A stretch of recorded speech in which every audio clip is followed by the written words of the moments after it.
Your party sneaks up on the drow temple. Within you hear the priestess. The Spider Queen showed us the one single way. There is only the night, there is never the day. For strength does not stretch through branch or through leaf. It bleeds from the roots that secure us beneath. Deep in our hearts, wrapped tight in Lolth's web. With venom we sting, her glory we sing. So whisper your love of your matron, your mother, who teaches the way to your sisters and brother. Okay, that's enough. Let's burn it. All drow are evil anyway. Well, that's not true. Yeah, there's that Drizzt guy. Who's that? He means Drizzt. Time for some Eldritch history. Today we're talking all about Drizzt Do'Urden, the drow or dark elf ranger who wields the twin scimitars of Icing Death and Twinkle. One of the companions of the Hall, a champion of Mielikki, created by author R.A. Salvatore over 30 years ago, and main character of the Legend of Drizzt series, which is about to have its 38th release on August 9th of this year, Glacier's Edge. So with that coming up, I thought it would be a good time to recap the story of Drizzt so far, which, again, 38 books. It's a long one. Also, just like the Dragonlance episode, I'm covering a lot of books in not that much time. I'm going to cut stuff out. I'm going to cut characters out. I'm sorry if there are any of your favorites. I guarantee you I'll mispronounce names, as ever-present curse of a reader is not knowing how to pronounce the words that are in front of you, especially with fantasy names. So I'm just going to jump right into it. Drizzt was born in 1297 DR. That's after Dale Reckoning, the timeline used in the Forgotten Realms setting. For frame of reference, it's about 1500 DR in current lore. And he was the third-born son of House Do'Urden under Matron Malice. Now, the matrons of drow houses are high priestesses to their goddess, the demon Lolth, whose chaotic evil influence has warped drow society into one of evil and treachery. And Malice used the pain of Drizzt's birth in order to fuel her magic as her family attacked and wiped out a rival, House Devere. Now, after this, Malice planned to sacrifice Drizzt to Lolth, as was the custom with the third-born sons. But during the attack, her second-born son, Dinin, killed his elder brother, and that death was deemed an acceptable substitute. Drizzt would go on to be raised and trained by his sister Vierna before being allowed to train with the weapons master of House Do'Urden, Zaknafein, called the greatest weapons master to ever cross blades in Menzoberranzan. Zaknafein, who was against the priestesses and teachings of Lolth, saw an innocence in his son that he strove to protect. And right away it was obvious that Drizzt was a little bit different because instead of the normal red eyes of a drow, he had these lavender purple eyes. Zaknafein also taught Drizzt in the art of swordplay until Drizzt was sent off to study at the academy, specifically at Mele Magthair, the warrior school of the drow, in their city of Menzoberranzan, one of the largest drow cities in the Underdark. Drizzt excelled at his fighting training, but really suffered through the indoctrination to Lolth's teachings and stuff. But he was able to win the Grand Melee, this competition between the students where they fight to the last man standing. And he won this 9 out of the 10 years that he was there, more than Zaknafein had done during his time. After graduating, Drizzt would go on to find himself on patrol duty outside the city, often with Massage Hunat, a wizard who had taught Drizzt for a short while in sorcery, as well as the wizard's onyx panther figurine of wondrous power, who was named Guinevere. And Drizzt and Guinevere would mostly take point and fought alongside each other a lot in these patrol duties, growing a tight bond with each other. And despite the oppressive nature of his home, Drizzt managed to retain his good-hearted nature, and on multiple occasions saved the lives of people he was supposed to kill. One of these was a Svirfneblin, or deep gnome, miner, named Belwar Disengulp. Drizzt was able to convince the others that sparing Belwar's life would serve as a better indication to the other deep gnomes to stay out of drow territory. And while his brother, who was also on that patrol, agreed to spare the life, he also cut off the hands of the deep gnome to serve an even better lesson of don't mess with us. Another one of their excursions, this time actually to the surface world, a raid on an elf town.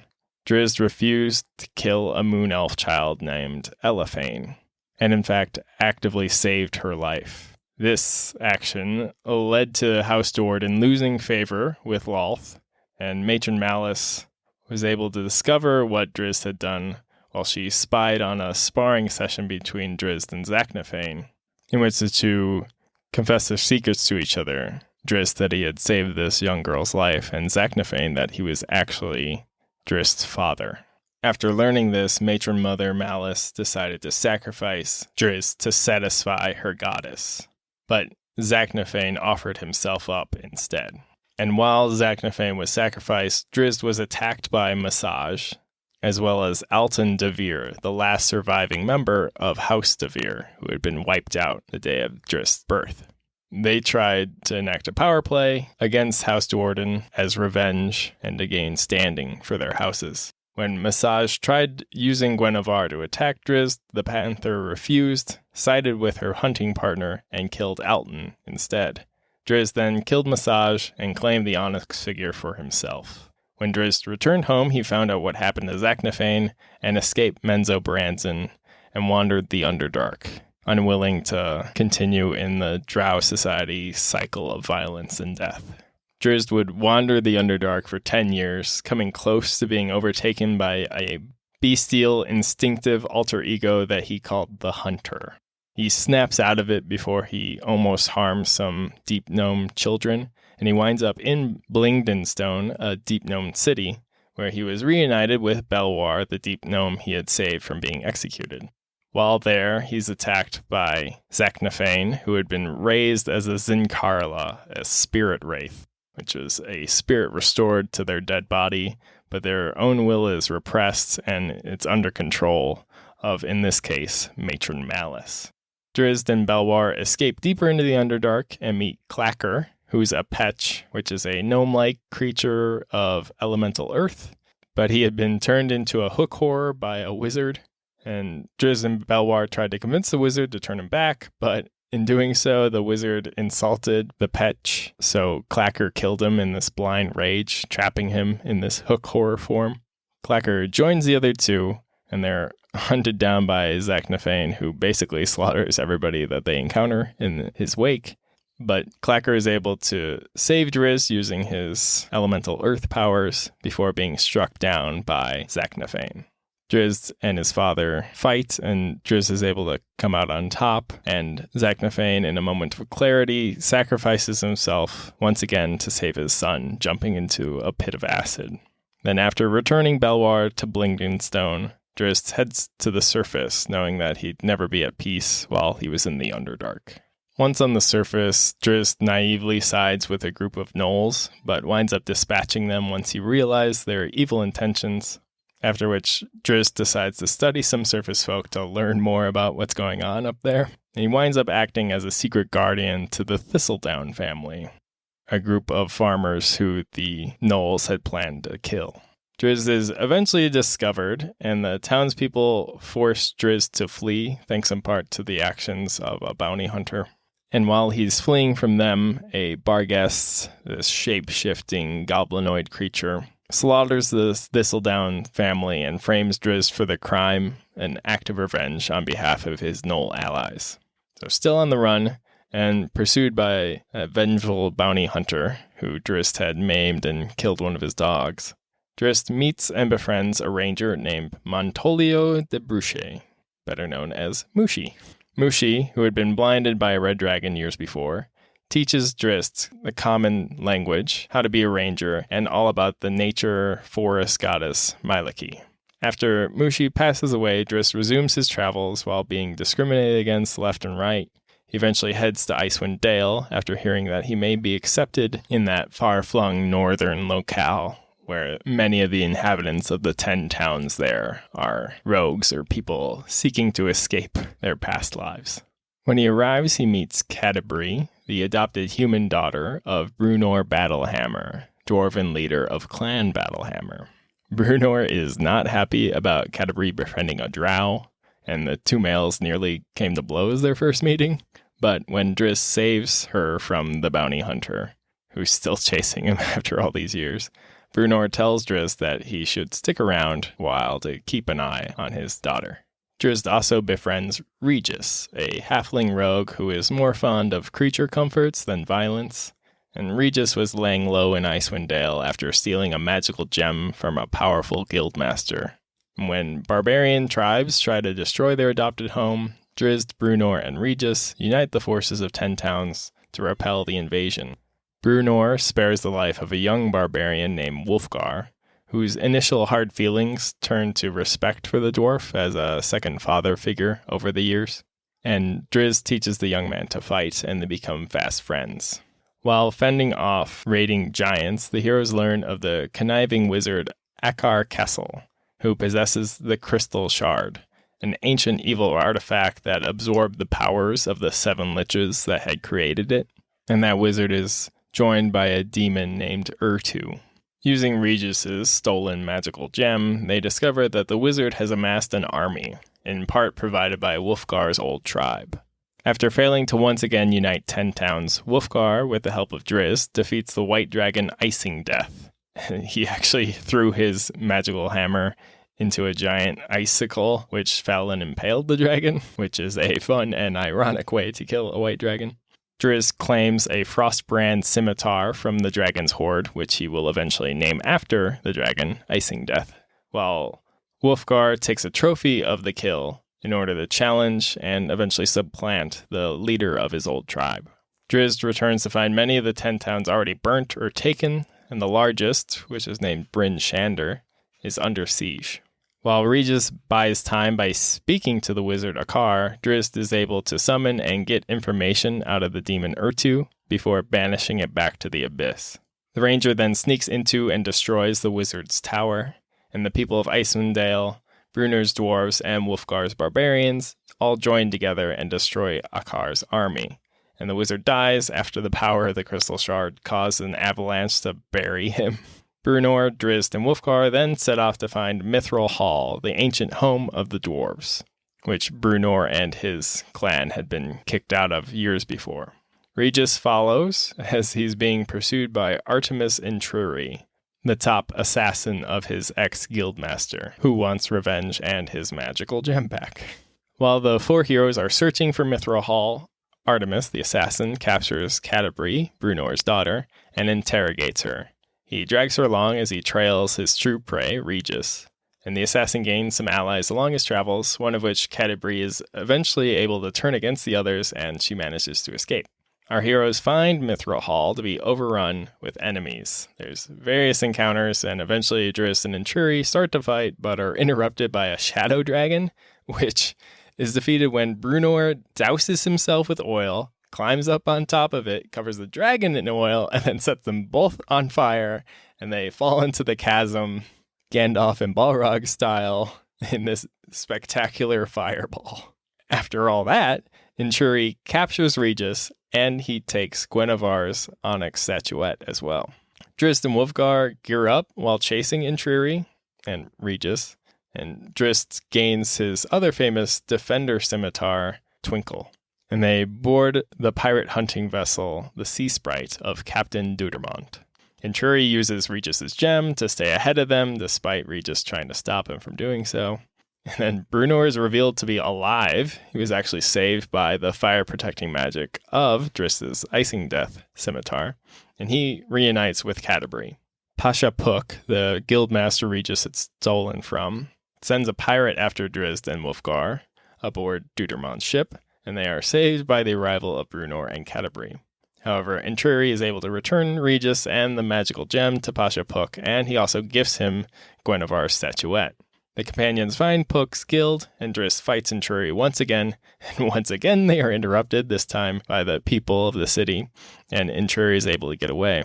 They defeat Puck's other forces, and Puck is killed by Guinevere.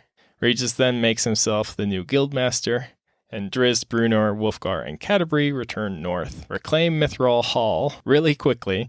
The author said that plotline, the reclaiming of Mithril Hall, was going to be the fourth book, but the powers that be at the time thought that people were done with these characters and stories, so they wanted them to wrap it up real quick, which, given that we're talking about it 35 years later, I think they missed the mark on that one. So after they quickly reclaim Mithril Hall, Bruenor is crowned the king, and Catti-brie and Wulfgar are married, which Drizzt decides against revealing his growing feelings towards Catti-brie, as he prefers his friend's happiness to his own. But soon Regis, Bruenor, and Wulfgar are all acting strange, and the inhabitants of Mithril Hall successfully defend themselves against an attacking goblin tribe. Later, Drizzt and Regis investigate missing dwarves and are ambushed by drow. Regis reveals that he's actually Artemis Entreri, the assassin in disguise, and he was using the magic of Regis's gem to influence Wulfgar and Bruenor. When Drizzt and Entreri start another battle, they are drugged and taken by the drow. You'll see a recurring theme of them not being able to finish a fight. At this point, Catti-brie and Bruenor realize the deceptions of Entreri and give chase with some other dwarves named Thibbledorf, Puent, and Cobble. Drizzt is a prisoner of his sister Vierna, who has killed their mother to become the new matron mother of House Do'Urden, who made a deal with Entreri whereby he helps her get Drizzt, but he gets one last duel with him. But it's obvious to the two fighters that the drow aren't really going to let them have a match, so they team up to try to escape. Drizzt's friends show up at this point, and Drizzt escapes through a chute while the others are overpowered. Vierna kills Cobble, and the rest are forced to run away. Drizzt manages to find the real Regis before Entreri shows up, and they again work together to dispatch some other drow. And the others try to find Drizzt, but wind up fighting more drow, during which Puent falls into a pit, and Wulfgar is crushed under a collapsing ceiling. Drizzt finally bests Entreri, and the assassin falls down a mountainside. Drizzt and Regis find Puent and are joined by Bruenor and Catti-brie in a battle against Vierna and Jarlaxle Banray, who's the leader of the Bregan Darth, a mercenary company of drow, and whose House Banray has been backing House Do'Urden in their various machinations. Drizzt kills Vierna, his sister, and a wounded Jarlaxle is allowed to leave. The surviving companions, having lost Wulfgar, return to Mithril Hall. Drizzt then heads back to Menzo Baranzan, determined to end any drow threat upon his friends, but Jarlaxle becomes aware of his presence, and his men fight Drizzt just as Catti-brie and Guinevere catch up. Catti-brie had decided to follow him due to harboring feelings for the ranger, which is kind of weird, but it's like your husband just died. But I guess, okay. Entreri, who had been saved by the drow, helps Jarlaxle's men best the companions, and they are captured. Drizzt is then brought to and tortured by matron mother Banray to learn more about Mithril Hall. Jarlaxle subtly leads Entreri and Catti-brie to work together and rescue Drizzt. They break into the compound and, along with Drizzt and Guinevere, escape, slowing down their pursuers by causing an explosion, which crashes a huge stalactite onto the compound. And they meet up with Jarlaxle, who reveals that he was the mastermind behind the rescue and the escape, and he's following his own agenda. Throughout the books, you'll see that Jarlaxle is a man with a plan, always. Entreri takes off on his own, while Drizzt and Catti-brie return to Mithril Hall and find it ready for battle. And Drizzt and Catti-brie are tasked with securing an alliance with the nearby barbarians, and they talk about their feelings but decide to just remain friends. Mithril Hall and their allies are barely able to hold out against the drow attack led by matron mother Banray, who Bruenor kills in order to avenge Wulfgar. After that battle, Drizzt and Catti-brie spend 6 years sailing with Captain Dudermont aboard the Sea Sprite and hunting pirates. At one point, a doppelganger replaces the captain temporarily and gives clues towards a mysterious island before they figure it out and the real captain is reinstated. The crew decides to set sail for the island to discover who sent the creature, and they eventually find clues that someone meaningful to Drizzt is alive and being held captive by the demon Urtu. Drizzt and Catti-brie return to Icewind Dale, thinking it the most likely place Urtu would show back up, as it's where he was defeated. and they find Regis and Bruenor, who have also brought some dwarves and barbarians back to the area as well. The demon Urtu manages to return and retrieve the crystal shard in Icewind Dale, and the companions and barbarians attack Urtu's minions. Regis is able to cunningly lock the crystal shard away, and it's revealed that Wulfgar was the mysterious prisoner, and he joins the fight, and the companions once again defeat Urtu. Drizzt seeks to destroy the crystal shard once and for all, only to be deceived by Jarlaxle, who takes the artifact for his own purposes. And Wulfgar, who's severely traumatized after years of being tortured by demons, and he runs off and finds out how to live a new life. But his friends on an adventure to retrieve Wulfgar's magical hammer actually manage to save Wulfgar's new wife and become reunited with their old friend. During the course of retrieving the hammer, Drizzt comes face to face against Elefane, the young elf girl who he had saved all those years ago in that drow raiding party. And she has blamed him for her family's death ever since and wants revenge. Drizzt doesn't really want to fight her, but accidentally wounds her as she severely wounds him. And despite his protestations, his companions use healing magic to save Drizzt while Elefane dies. Wulfgar is able to retrieve his hammer, and he returns to Mithril Hall with his new family in order to live with his old friends. In their next adventure, the companions help defend the towns of the north from the frost giants and the orc king Obold Many Arrows. Drizzt is separated from his friends, and when he believes them killed in the attacks, he reverts to his hunter persona and slaughters all the orcs he can find. He's snapped out of it by two elves, Tarathiel and Inovindel, who ride Pegasi and are seeking information about their companion, Elefane, who Drizzt had just killed. Tarathiel is killed by King Obold, who also captures Inovindel's Pegasus. Drizzt and the remaining elves successfully lead a desperate rescue attempt to retrieve the steed, and Drizzt is reunited with his companions as they are pressed to the gates of Mithril Hall by the attacking orcs. Obold seals off the valley to prevent counterattacks and starts building the first settlements of a new kingdom, while dissatisfied sections of his forces conspire against him. Bruenor seeks the ancient dwarven homeland of Gauntlgrim, but instead finds a subterranean city that depicts dwarves and orcs living together in peace. Bruenor ignores these findings and decides that the best course of action is to put together a small band to assassinate the orc king. So they infiltrate the enemy territory to find Obold fighting a rival chieftain in a furious battle. And spurred by Drizzt, Bruenor decides to aid Obold and helps the king kill his rival. Obold reciprocates by having his shaman heal an injured Regis after the battle is done. Shortly after that, the two kings sign a peace treaty and officially establish the Orc Kingdom of Many Arrows. Regis and Drizzt go off searching for Wulfgar, who had left during the war to aid his family and had not returned. They meet up with Captain Dudermont, who is trying to free the city of Luskan from its lich ruler and his pirates. Luskan is a port city way up north, even past Neverwinter. The battles there threaten to tear the city apart before the Lich actually kills a large percentage of the population when he destroys the ancient mystical host tower of the Arcane in a massive explosion that kills the Lich as well. Dudermont is then made governor by a thankful population, and Drizzt and Regis continue their quest looking for their friend. They eventually find Wulfgar, who's in this cave, trying to test himself against the harsh seasons before he goes back to his people. Wulfgar goes through a lot of weird stuff during these books that's hard to explain in the time limit I have, but they find him. He's okay, kind of. And then back in Luskan, 5 high captains who were ex-pirate lords, they seek to regain control of Luskan, and this results in a civil war. Drizzt and Regis return to aid, but Dudermont is killed in the battle and his ship, the Sea Sprite, is sunk. Drizzt, Regis, and the surviving crew of the Sea Sprite leave, with Luskan back in control of the High Captains. And the whole thing was, thanks in part, due to the plots of Jarlaxle, who had his own plans for the city of Luskan. And as I mentioned, he always has plans going on.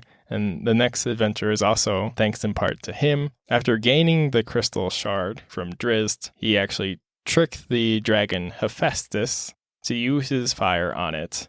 And the resulting explosion destroyed the sentient artifact, blinded the dragon and killed an illithid who was also there because of Jarlaxle. But the chaos brought about by the Spell Plague, which is this world-spanning event that was part of the transition between different editions of D&D. I talk more about it in my brief history of D&D episode.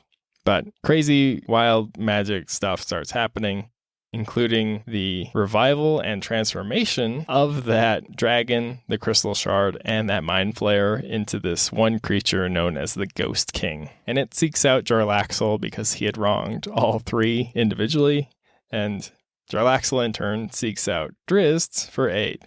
But the Spell Plague is also affecting Catti-brie, who at this point is Drizzt's wife, and Jarlaxle uses that to get Drizzt to come to his aid. With the help and sacrifice of an old mage friend, they are able to defeat the Ghost King, but Catti-brie and Regis die from the Spell Plague.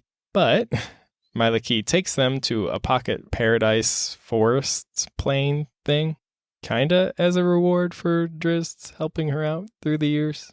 And years go by, I'm talking decades, and Drizzt and Bruenor are still mourning their lost friends, including Wulfgar, who hasn't been seen in years at this point.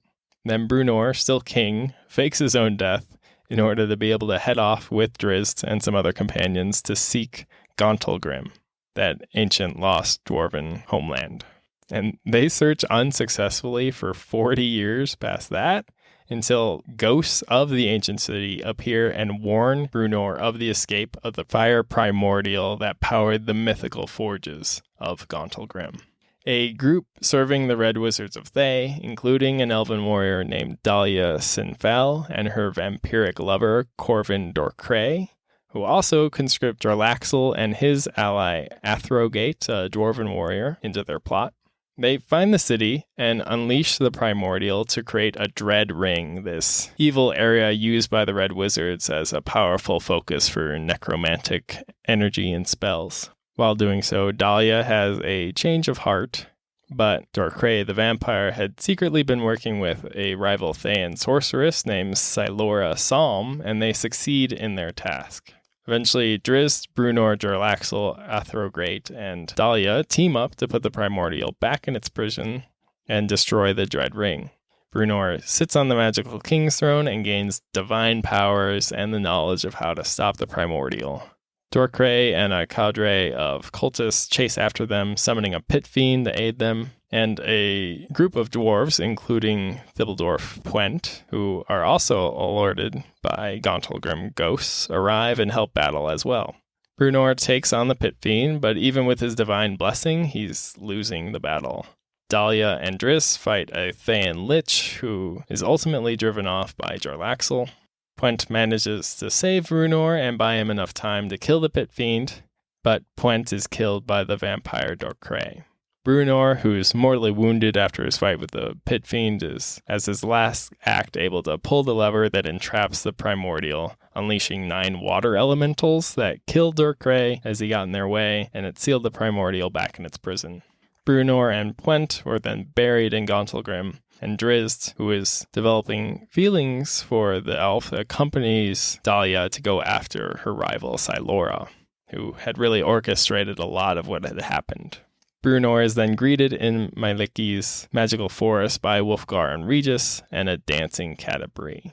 In their journeys to stop Silora, Drizzt and Dahlia are joined by Artemis and Triri, and together they were able to defeat the Thayan sorceress and her forces.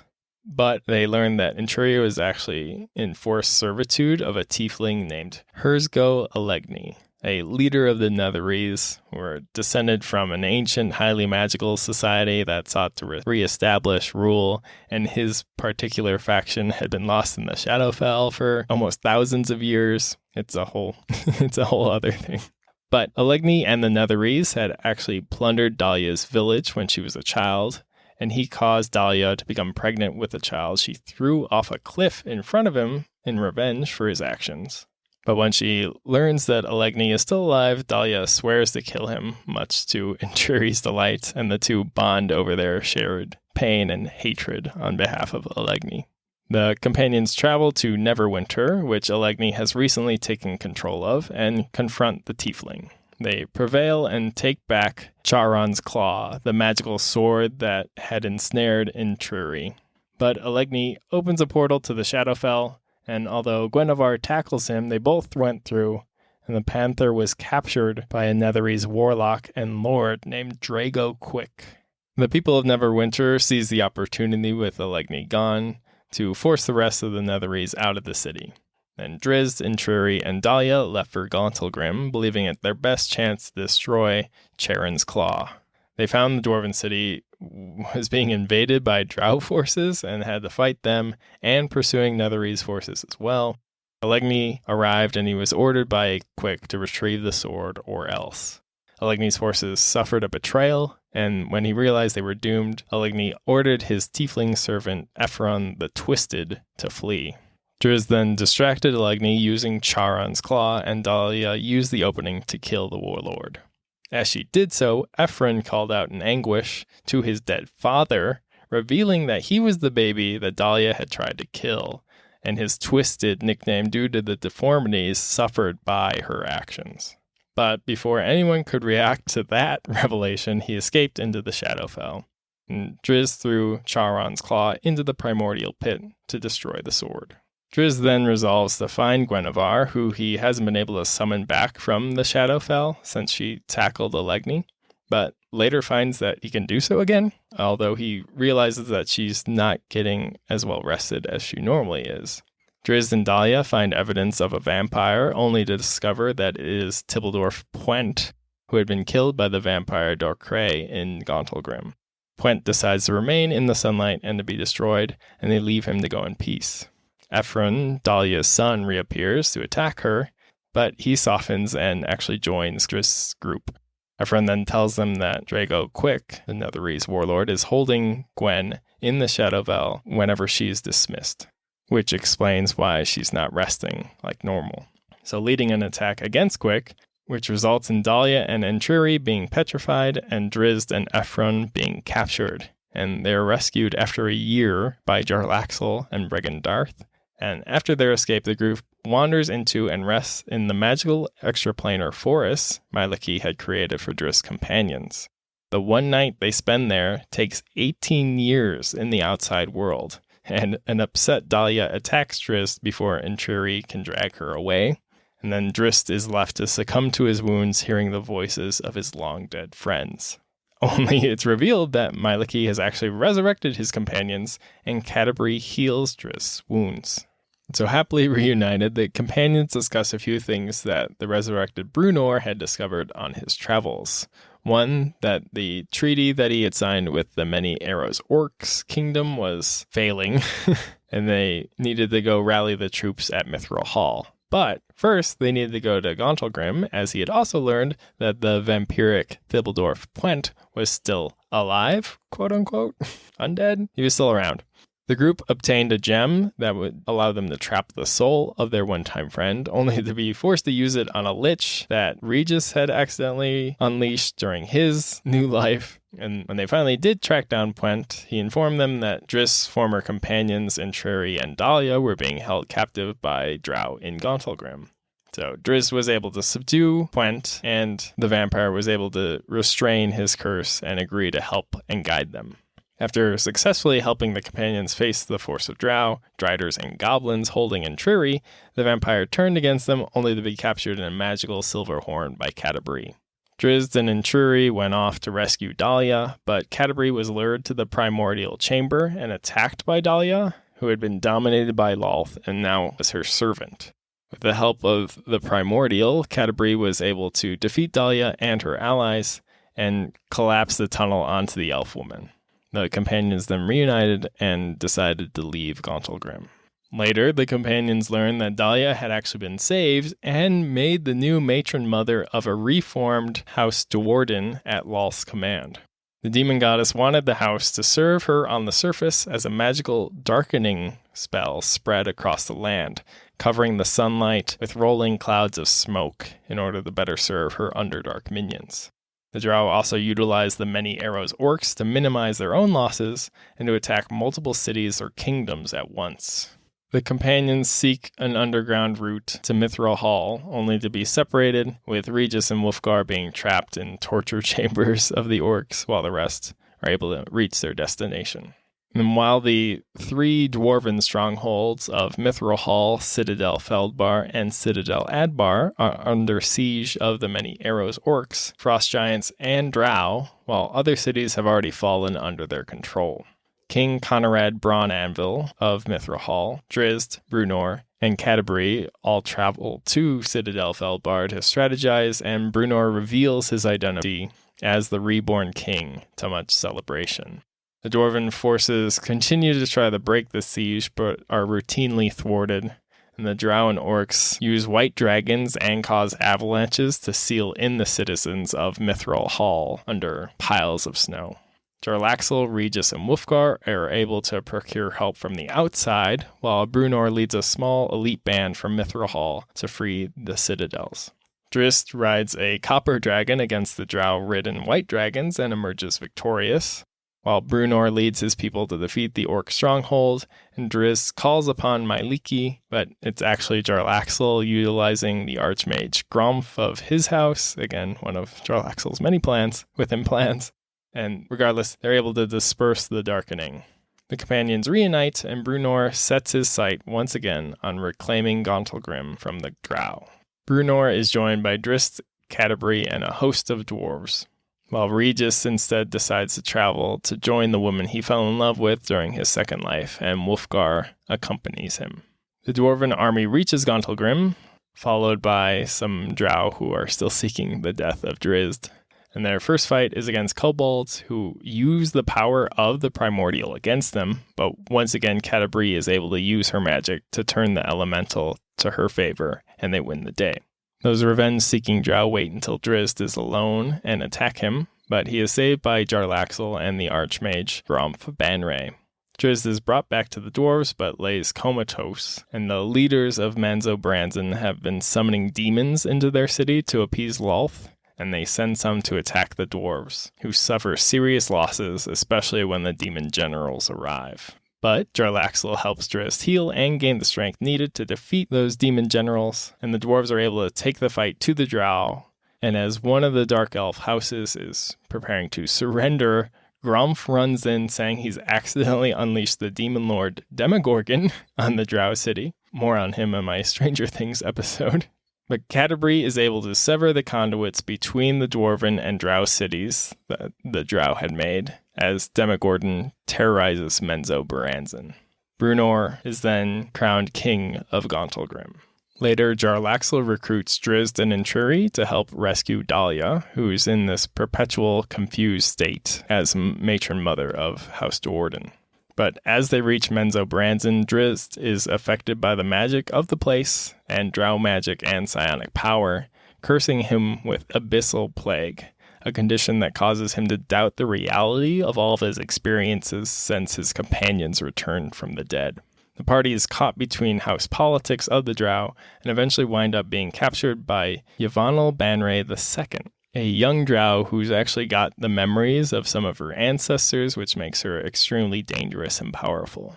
Drizzt is forced to act as Lolth's champion against the still-free Demogorgon, and he's given power by almost every drow spellcaster, as well as a mind flayer hive mind, and Lolth herself. He's given so much power, he's able to defeat the Demon Lord in a single blow. Completing his quest, he's able to free his friends, and is offered to become king of Manzo-Branson, which he refuses. And he's allowed to return to Catti-brie, but he's still under the effects of the abyssal plague, and believing that her and his reincarnated companions to all be some kind of deception. And upon returning to Gauntlgrim, Drizzt attacks Catti-brie, believing her to be a deceptive demon wearing the face of his love. But despite him believing that, he still can't bring himself to kill her due to her appearance. Jarlaxle concocts several plans to cure Drizzt, eventually bringing him to the monastery of the Yellow Rose. The leaders there, including Master Kane, try to impart their teachings of inner peace and control upon Drizzt, but his troubled mental state causes him to fail every test, including combat against Master Kane. And it isn't until Yavanel Banray II and Intruri showed up at the monastery that Drizzt is able to be helped. Yavanel calls upon a demon of Lolth to reveal the truth in Drizzt's mind. Then Yavanel and Cain turn on the demon, marking the drow priestess as a heretic. Drizzt and Truri, Cain, and Yavanel then have to go off and help Regis and Wolfgar in their own thing, and in the fight Drizzt is injured, and Yavanel calls upon Lolth to heal him. The demon goddess actually appears and orders Drizzt to worship her, promising the return of his father, but Drizzt refuses, and an amused Lolth just leaves. The group then all travels to Luskan to reunite with Catti-brie, Bruenor, and Dahlia, and it's revealed that Catti-brie is pregnant with Drizzt's child. After that, the most recent books aren't really focused on Drizzt as much. There had been other stories that didn't involve him. There was another trilogy that was mostly about Jarlaxle and Truri, in fact. But lately, it's really been on other stuff. The previous trilogy, called Generations, actually more focused on his father, Zaknafein, who was mysteriously brought back to life. The story is then split between his past in Menzoberranzan with Jarlaxle and his present, in which he's coming to terms with how much his son's life and the world have changed in the centuries that he's been gone. Drizzt spends a lot of the time training with Master Cain, prepping for the arrival of his child, and trying to reconnect with his father, who's very much so out of touch. The machinations of Lolth and the rulers of Menzoberranzan lead to another attack on Gauntlgrim and the unleashing of Retrievers after Drizzt and Zaknafein. And Retrievers are these powerful spider-like constructs that unerringly serve demons, and they either complete their mission or die. Drizzt is only able to survive by utilizing a technique that Cain demonstrated, and he transcends his mortal form, and he's brought back thanks to the sacrifice of another monk and the magic Catti-brie utilizes as she gives birth to their daughter, Brianel Zaharina Brizara, who is named for both her grandfathers and has her father's purple eyes. It's kind of a fitting full circle of Drizzt's birth was utilized for its magic to attack, and his daughter's birth is utilized for its magic to save his life. It's kind of nice poetic thing there. And then the last book, the first in the current trilogy, The Way of the Drow, was called The Starlight Enclave, and it actually focuses on the party of Jarlaxle, Zaknafein, Truri, and Catti-brie as they journey to the far north and uncover a drow civilization untouched by Lolth's influence. Drizzt actually just spends the book traveling with Bree to the monastery of the Yellow Rose and having philosophical, existential, and religious discussions because he's still struggling with everyday life after his transcendence. But that book ends on a very down note for our adventure party, and a real big need for some heroes to come help out. So hopefully Drizzt is able to get his head on straight and step up and come to the rescue. And that sequel book, Glacier's Edge, comes out on August 9th, so next week if you're listening to this right away. There's also another upcoming book of Drizzt, and it's called The Tao of Drizzt. And it's all the collected journal entries that he has in the books, which started in the prequel trilogy about his time in Menzoberranzan and has then been a staple of the series ever since, in which he just rambles and rants about what he's thinking about everything that's going on. So it's an interesting collection of all of his thoughts and philosophizing and stuff. It might be an interesting read. But that is the story of Drizzt so far. There is a ton of info from these books that I've left out. I focused mostly on Drizzt's experience. It became much harder in the later books as there's such a large cast of characters that his parts tell less and less of the whole story. So hopefully it made sense. Hopefully you could follow along. If you liked this episode, please share it with a friend. It would help the podcast to grow. This has been Eldritch History. My name is Jacob Tomlinson Korst. Thank you very much for listening. And until next time, may you always make your saving throw, especially if you're the target of some vengeful magic from a Lolth-worshipping matron mother.